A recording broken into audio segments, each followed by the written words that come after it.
Hey everyone, Heather here and welcome back to my channel. So I'm going to start something new. I'm going to try to do weekly reading vlogs because I generally do like a monthly wrap up at the end of each month. But I've noticed that due to the amount of books that I read, by the time I get to the end of the month, the books that I read at the beginning of the month, I've kind of forgotten about, or I don't remember as much detail because it feels like I read them so long ago instead of just like a month ago. So I figured to have more in-depth thoughts about what I'm reading and to give better recommendations, I want to start doing like weekly reading vlogs. That way I'm talking about the books when they're nice and fresh in my mind, and then maybe doing like a quick wrap up at the end of the month. That's what I'm thinking. So this first weekly reading vlog is going to go from a Wednesday, June 1st, which is today, to Sunday, June 5th. And then I'll start the next one. And then if I do like special like readathons, or if I read a book for a special thing, that will obviously be a separate video. But yes, so let me talk about the plans that I have this week, reading-wise. I'm currently working on It Happened One Midnight by Sarana DeWild. This I am 162 pages in, and this is a carryover from May, so I really want to try to get it finished today. I'm torn about this book because I really like the romantic couple in this. This is a friends to lovers and also like a fake engagement story. So we have two like tropes in this, and I really like friends to lovers. That's like one of my favorites. And there's a lot of angst in this. Juniper is like, she wants a happily ever after. She is a romance novelist, and she basically, you know, writes about like the perfect men and what she dreams of or whatever. And she has this best friend, Tomas, and her godmothers and her mom and his mom, you know, they all want them to get together and get married. Well, Tomas is a divorce attorney, and I guess his mom and dad had like a complicated relationship, and like they split up, and I guess his dad, like, he did his mom wrong basically, so he became a divorce attorney to like stop other people from pulling one over on their partners. Like, he thinks, you know, if you get married that you should live up to your promises and do what you say you're going to do, which, I mean, don't most people think that's what you're supposed to do when you get married? But he thinks like true love, romantic love is just like not real. Like, it doesn't really exist. And so he doesn't ever want to get married. Well, now there's something between them more than just friendship. But Tomas doesn't want to get married. He doesn't want that. I guess he doesn't want to ruin the friendship that they have by taking it to the next level. He likes where they're at. And he doesn't want the romantic love, but he can't make partner at his firm until he gets married. So like, he's having this thing held over his head that he can't advance in his career until he gets married. And then Juniper's trying to make her godmothers happy, so that's why they faked this engagement. So it's like really cute, but I don't like the godmothers. They're coming off as more like mischievous old witches. I don't know. They're giving me more like witchy vibes than like godmother vibes. Like, when I think of a godmother, I think of like a fairy who's, you know, fae or like a sprite or something, and they're coming off more as witches, and I just don't really like their dialogue, and that kind of gets confusing who is who when they're talking. So I don't like the godmothers. So when I'm reading about them, I'm like, But I really like Juniper and Tomas. So yes, I'm going to try to finish this today, and then once I'm finished with this, I'm reading one of my most anticipated read for the year, which is Rise of the School for Good and Evil by Soman Kayani. And I'm going to say I'm a little concerned because the book is so tiny. This is such a tiny book. Like, usually his books are like, I think around like 500 pages, and this one's like 350 some pages. And it also, like, in the original School for Good and Evil books, there's a lot of like little pictures throughout it, and like one at the beginning of like every chapter, where this one, there's just like, there's pictures on the parts, and then there's like every so often there's like a big picture. There's like a big detailed picture. So it's set up differently. It's shorter, so I don't know how I'm going to feel about this. I mean, the cover is still really nice, and it's true to, like, the series. So there's that. But, yeah, I'm really excited to read this. I just hope I love it as much as I think I'm going to. And then I'll probably, since it's so short and this is a middle grade, I'm probably going to finish this tomorrow night. So once I finish that, I think I want to read Sabriel, because I'm 151 pages into this. So I want to get this read, because this is an interesting story, but I'm just not jiving with the writing. So I kind of want to read it and get it over with. And then, if I get through all of those, I think I'm going to pick up Dark Fever by Karen Marie Moning. And this is a fae story, a fae romance. And I also am probably going to pick up... I went through all of the books on my June TBR, and the only audiobook that was available and also, like, didn't have a hold that was longer than 4 weeks was Redeemed. So I actually borrowed this already. So I have this. So this will probably be my audiobook. I don't know if I will actually listen to this. I probably won't get it done in this first vlog, but I'll probably get a good dent in it because I do have to go into the office on Friday and like print off invoices and do a lot of folding and stuff. So I'll probably listen to this while I do that. I might also listen to it tomorrow while I'm doing some like, you know, tasks at work that I don't need to focus as much on. Those are my plans this week. This week. So I'm going to get back to reading this and check in later. Hey, so it is now a Thursday, June 2nd, and I've gotten quite a bit of reading done. I finished last night. It happened one midnight by Serana DeWild. I ended up giving this 4 stars. It was really enjoyable. I really liked Tomas and Juniper. Their relationship was really cute. I really liked the ending. My biggest gripe with this was the godmothers or the grandmothers. They're just kind of annoying. I didn't like them, like, at all. They just seemed very, I don't know, like, overburdensome and, like, know-it-all. And then not only that, but for some reason, the women in this cackle. Like, they're always, like, Juniper cackles, the godmothers cackle, like, why is everyone cackling? Like, I don't even like that word. So that's why this only got a 4-star, because there were just things about it I didn't like.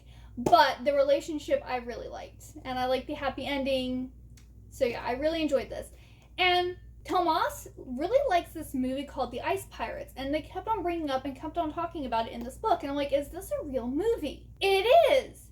It's actually some like sci-fi movie from like 1984.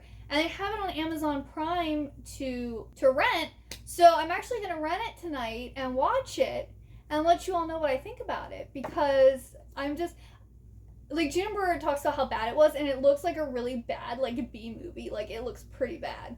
But because it was talked about so much in this, I kind of want to know why, air quotes, Tomas is, like, obsessed with this movie. So then, after I finished that, I had, like, a half an hour before bed. So I started reading Rise of the School for Good and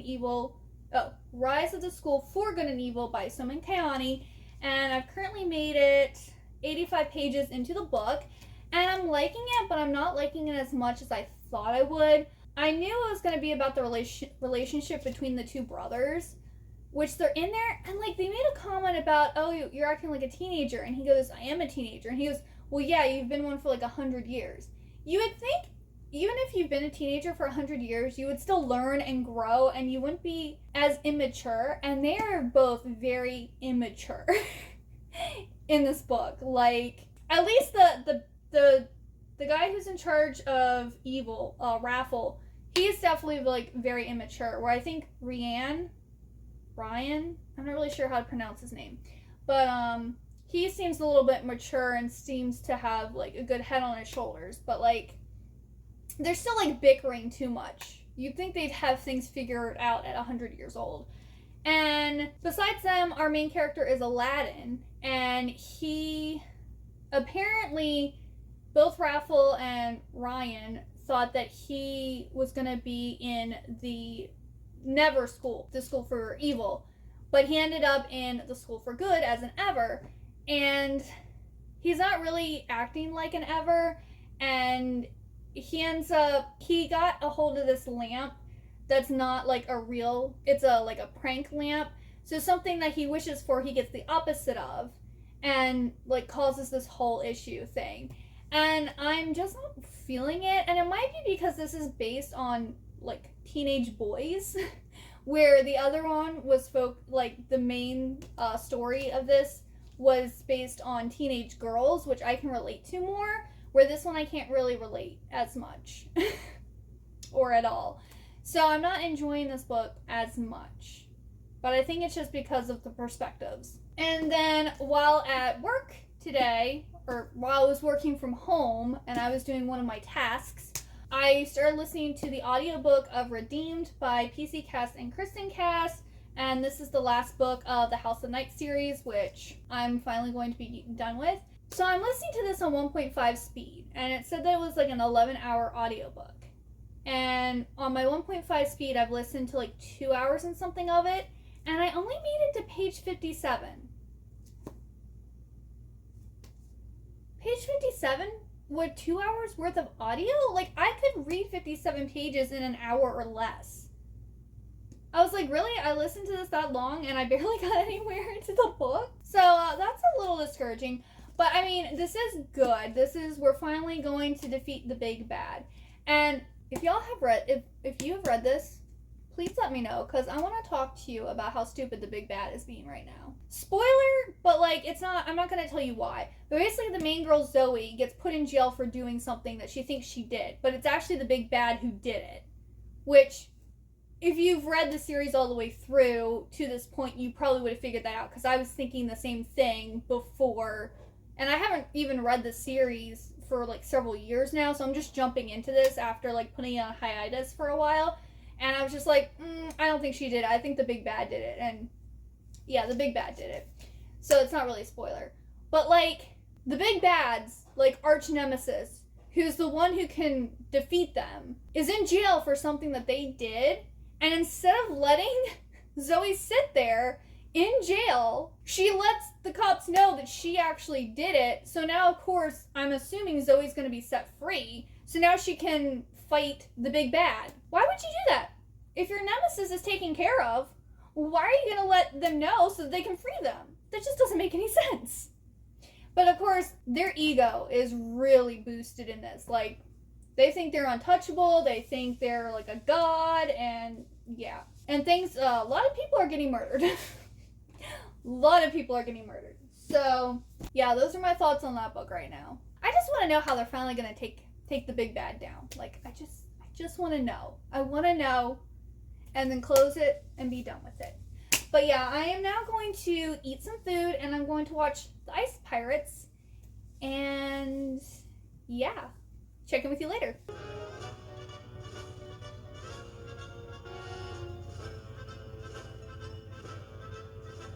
Long after the great interplanetary wars, the galaxy... Hey everyone, so it is now Friday, and I have gotten more reading done, and this week has felt so long. Oh, I actually clocked out of work like an hour early today because I had only worked like 7 hours and I felt like I had worked 10. I was like, for my mental health, I'm just gonna clock out. I did all the major things that I needed to do. I'm gonna go. But I did have to do monthly billing today, so there was a lot of like folding invoices and everything. So I was able to get more of Redeemed listened to. I'm now 42% of the way through. I'm currently in chapter 12, which is past page 121. So I'm almost halfway done with this book, but I will not be able to finish it by the end of this vlog because I won't be probably listening to it anymore until next week. So yeah, I'm liking it, but at the same time, it doesn't really feel like much has happened. Zoe has been let out of jail like I said she was going to. And now the human police force and the House of Night and possibly some other vampires are all going to get together to try to defeat the big bad. So right now they're kind of like working on the plan and everything. So it's interesting, but it's not like I want the person to be defeated already. I want it to be over with. And then I also got more of Rise of the School for Good and Evil read. I am now on page 214, so I'm over halfway done. And this is one of my most anticipated releases for the year, and I'm not impressed.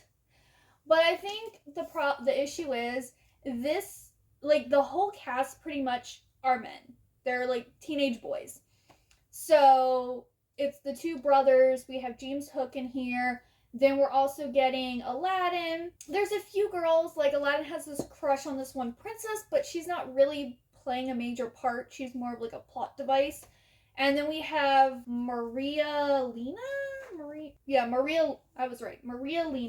is kind of like a main, like, side character, maybe?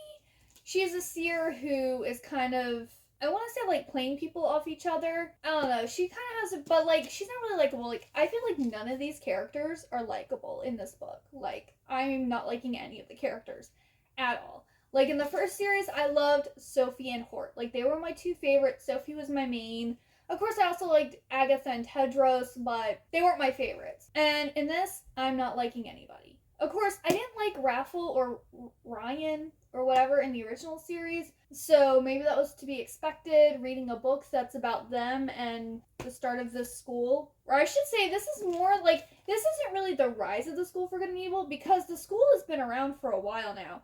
This is more what happens when the brothers start fighting, and it becomes the school that we know in the first series, or in the original series. Yeah, it's more like the transformation, or, you know, the division of the School for Good and Evil.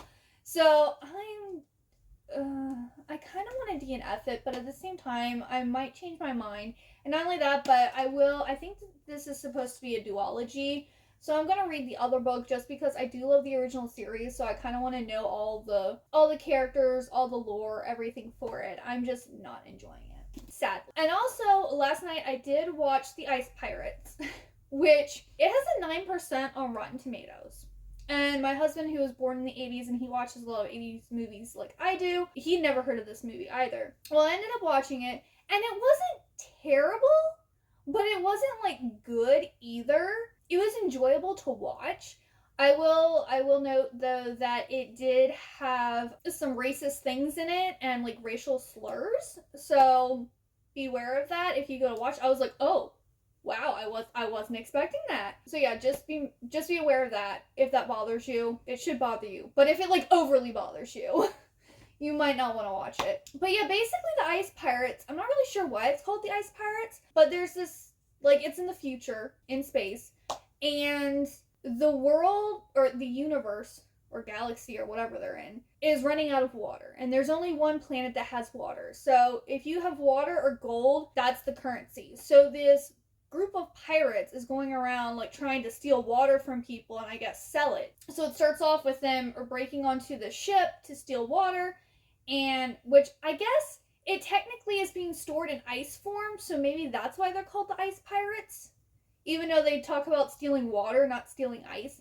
Anyway, there's a princess on the ship, and they end up kidnapping her, and then while they're escaping, they, like, separate, like, the ship breaks into 3 parts, and the main pirate guy that has the princess in his pod, they get captured, and then she ends up enlisting their help to help her find her father. So the first half of the movie is basically them trying to steal from the ship, getting caught, and then enlisted in this, like, other plot. And then the movie, once, like, the plot moves forward, and then it just kind of, like, ends. I was just like, that's the end of the movie? Like, that's where we're stopping? Like, so I was a little disappointed by the ending. And not only that, but probably because it probably flopped in theaters. I don't think it has, like, a second movie to, like, figure out what happens after the end. So it's almost like starting a series and then only getting the first book and never getting any more books in the series. So that's the thing I was most disappointed for. Like, it had a lot of people, and it had Ron Perlman in it, who plays this Hellboy. We have Angelica Huston, which her acting wasn't very good in this movie. Like, as soon as I saw her, I was like, oh, I know, she's the evil stepmother from, was it Ever After? That had Drew Barrymore's Cinderella. I know her. But, like, a lot of the scenes that she's in, she's sitting there going like this. And she's just, like, staring off into space. Like, I was watching her because, like, while things were happening, she's just sitting there in the background, like, staring off into space, and I'm like, is she supposed to be looking like, you know, you think she'd be paying attention to what was going on, or, you know, I don't know if that was just her, or if that's what the director wanted, but it was just weird, and a little creepy. Yeah, I think those were, like, the two main people that I knew of. But yeah, I enjoyed it, but I wouldn't say I necessarily recommend it. Maybe if you want to watch, like, a kitschy 80s movie, sure, go for it, but it wasn't anything special. So I'm going to get to reading more of this. I do really want to get this done so I can move on to other things. So yes, I will check in later. Alright, so it is now Sunday. I didn't really read anything yesterday on Saturday, but Friday night I did finish up reading Rise of the School for Good and Evil, and I gave this 2 stars. I have talked about what I felt about this book. It didn't get any better. I was happy when it was over, and yeah, this is probably going to be my biggest disappointment for this year, because I was so looking forward to this and I just didn't care at all. And I didn't like anybody. So, and then also on Friday night I did read a little bit of Black Order by James Rollins. This I've slowly been working my way through and just reading here and there. If you like Dan Brown but you want more action, more thrills, James Rollins is your guy, which I'm not really into super actiony stuff. I like more of the conspiracy stuff, like with Dan Brown. It takes me a while to get through these. I think I only read like 10 pages maybe. No, I read 8 pages. I read 8 pages and then I was like, I'm tired, I'm going to bed. So yes, I did get a little bit of this read. But then when I went to my parents' house, my Fairy Loot box was actually there.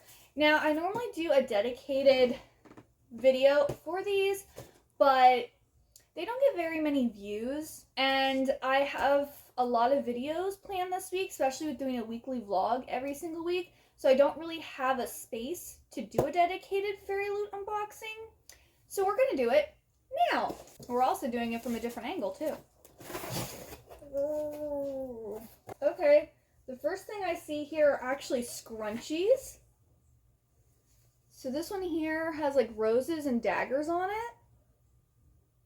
And then this one here, you're an absolutely stunning, wondrous little creature. Those are handy. I need scrunchies. So this is the May box, and it is Cloak and Dagger is the theme. Those are from Blood and Ash. So these are from Blood and Ash scrunchies, and they were designed by @Katerina Book Designs. That's the first item. And ooh, Crystal Kingdom's mug. I think this is the first mug that I've gotten from Fairy Loot. And it's dishwasher and microwave safe. Thank you. My husband does the dishes, and if I buy a mug that isn't dishwasher and microwave safe, he's like, you can clean that yourself. So I'm glad that this is both of those. Oh wow, this is really nice. Okay. So here is the cup.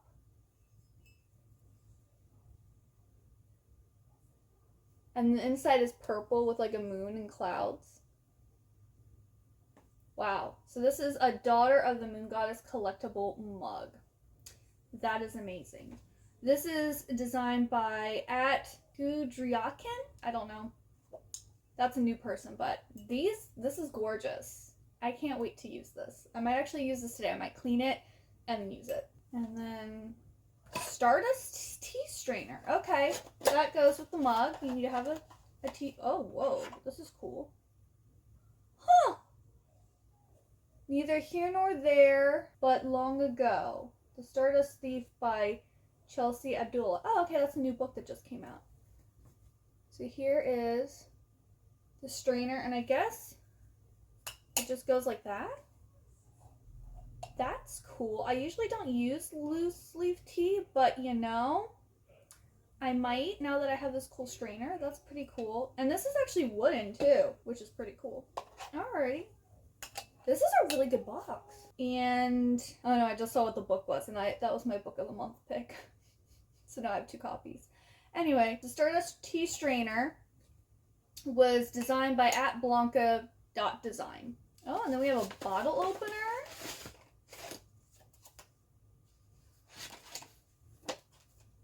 Oh, this is cool. It looks like a hook. That is really cool. So I guess you hold on to this and use this to... You know, I probably won't ever use this, but it's cool for like a display purpose thing. This is really cool. So the bottle opener was designed by @Iron and Ink Designs. I see bookmarks! Oh, yes. So here is this one here. And then this one here. And these are foiled mythology bookmarks. And it's, oh, okay, so this is Loki. And this is Kumiho? So those are really, really cute. I love me bookmarks. And we've got our tarot cards. Ooh. Here's this one here.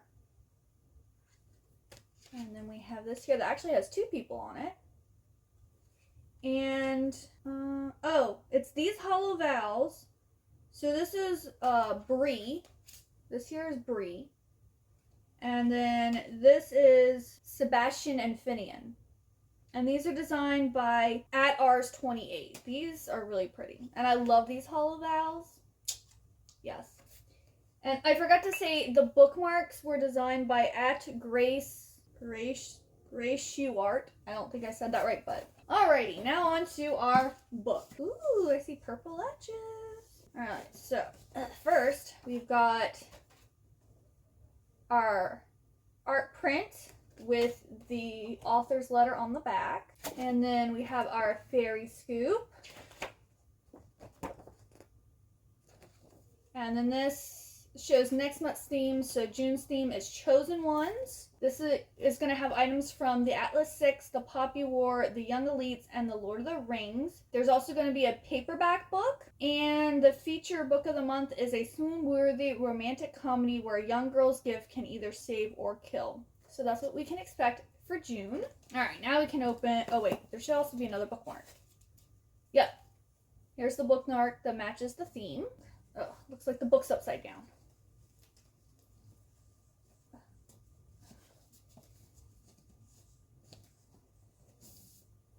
And it's the Stardust Thief! Oh, this is the same cover as the American version, too. I really like the coloring on this, but again, I feel like this isn't super special. Kind of like Blood Sign. Like, I really like it when they make the pretty sprayed edges and, you know, and there's like gold foiling or some type of foiling on the cover, but yeah, it's just, I mean, it's a gorgeous purple color, but this isn't that impressive. Okay, there's no picture under the dust jacket, but we do have special, and oh, well, here's the cover, the spine, and the back. The back says neither here nor there, but long ago. And then it has special designed end pages. So here's this here, this here. And then it also should be signed by the author. Okay. So it's signed by the author. So yeah, I think I'm going to really like this book. But am I going to need 2 copies? I don't know. Well, let's see what this is about. I think this is another retelling type story. Inspired by stories from 1001 Nights, the Stardust Thief weaves the gripping tale of a legendary smuggler, a cowardly prince, and a dangerous quest across the desert to find a magical lamp. So I'm guessing if you like Aladdin, like this book. I am excited to read this. It does sound really good. And I believe it's the first book in a new series. Oh, Shelley Parker Chan blurbed it. I don't like her book. She wrote She Who Became the Sun, and my most hated book I've ever read that I remember. Okay, S.A. Chakraborty. I enjoyed the City of Brass series. I didn't love it. I've never read anything by Melissa Caruso. And I have stuff by Andrea Stewart. I just haven't read it yet. Maybe I'll like it. Oh, this is the first book in the Sandsea trilogy. Yeah, honestly, it all depends on the writing, because I really like Dagobah, but I just couldn't really get into it. Like, it was too political. I wanted more romance. I also really like Aladdin, but there's romance in Aladdin, so I don't know. But yes, that was a really good box. I think that might be one of the best box that I've, if not the best box, because, like, I want to keep all of the items. Because if you all didn't know, all of the fairy loot boxes that I open, if there's items in it that I don't want, I'm collecting them to the side, and when I reach 1,000 subscribers, I'm going to do a giveaway and give away all of those items. But I wanted everything in this box, so that's like really good. Well, I'm happy. Mel is having a reading sprint, so I filmed this like as my reading sprint. But the next reading sprint, I'm probably going to eat, and I'm going to start working on Sabriel, because I kind of really want to get that read today, but I'm like almost halfway through, and I have like editing and filming, and I'm probably also going to like go to the mall. So I have a lot of stuff to do today, so I don't know if it's going to happen. But I'm going to do that, and I'm going to check in before I go to bed, because then tomorrow I start a new vlog. So yeah, I will talk to you later. Alright everyone, so I'm going to be wrapping up this vlog, because I'm going to like get into bed and just read until I go to sleep, and then yeah, start the next vlog tomorrow. But I wanted to wrap up what I was able to read. So I did get some of Sabriel read today. I started on page 151, and now I'm on 218. So I got like 67 pages read, which isn't too bad. It's okay. Then I went to, I went to the mall. I went to Victoria's Secret, and then of course I had to go to Barnes & Noble. So I found this book called Night Render, and it's by Jodi Meadows. And I've started reading it. I was just like, I read the synopsis for this, and I was like, yes, I need this, and I want to start reading it immediately. It sounds amazing. So I'm going to read it for you, because I haven't heard anyone talk about this book yet, and it sounds so good. In the middle of nothingness is the island of salvation. Reality blends easily here. Villages disappear, forests burn forever, pockets of inconsistent time are everywhere, their boundaries strung with yellow ribbon, and the three kingdoms of salvation have been at war for 1,000 years. But the greatest threat is the malice, an incursion from the demon plane slowly tearing its way through the world's weakest scenes. Not that the human world takes much interest. Of more concern is the upcoming marriage of Rune High Crown, Prince of Caberwill, and Johanna, maybe it's Johan, Fortune, Princess of Embria, the Serpent Bride, a girl of famous cunning, which offers a possible end to the ancient conflict. Varun has perceived the growing darkness, and he is determined to summon mankind's only defense, Night Render, the hammer of the gods, an immortal warrior, more weapon than girl. There is only one problem. The last time she was summoned, she slaughtered every royal in salvation, and no one knows why. Will she save humanity from the malice, or plunge it deeper into the fires of eternal war? Kingdoms will fall, gods will die, and hearts will be broken in the sprawling new fantasy, the first in a duology for New York Times bestselling author Jodi Meadows. Told in three perspectives, Night Render combines lush, romantic, high fantasy drama with surreal, speculative horror. And it sounds so good. I already started reading it. I am 6 pages in, not that far. I got the epilogue. I'm not sure. I'm calling her Hanny, but it might be Han. I'm not really sure, because it's Crown Princess Johanny. I don't know how you pronounce that. I've never seen that name before. Where the prince, Rune. So the epilogue is basically from the perspective of Night Render, and she is apparently in this sleep stasis right now, waiting for someone to awaken her, because there's something going on with the mail stop, which is where the demons come from, and she doesn't know why no one's woken her up yet, because I guess things are about to get bad. And then we switch to the princess's perspective, and she has set up this arranged marriage. Well, she suggested it, and her parents set it up to Rune, and he's apparently very attractive. But her plan is to marry him and then kill him and take over both kingdoms. So she's a little spitfire. But yes, this sounds so good, so I'm going to continue reading this tonight. So I ended up getting 2 books read during this vlog. I got It Happened One Midnight and then Rise of the School for Good and Evil. So 2 books in 5 days isn't too bad. And then I also got almost halfway through Redeemed. I got 68 pages through this. And by the end of tonight, I'll probably be to like page 100 or so of this. So yeah, I think that was a pretty good week. Thank you so much for watching this video. Please let me know what books you're currently reading. Also, if you got to the end of this video, please leave me a wing emoji, if that's a thing. I'm gonna hope it is. A wing emoji. And yeah, I hope you have a good day or night, and I hope to see you next time. Bye-bye!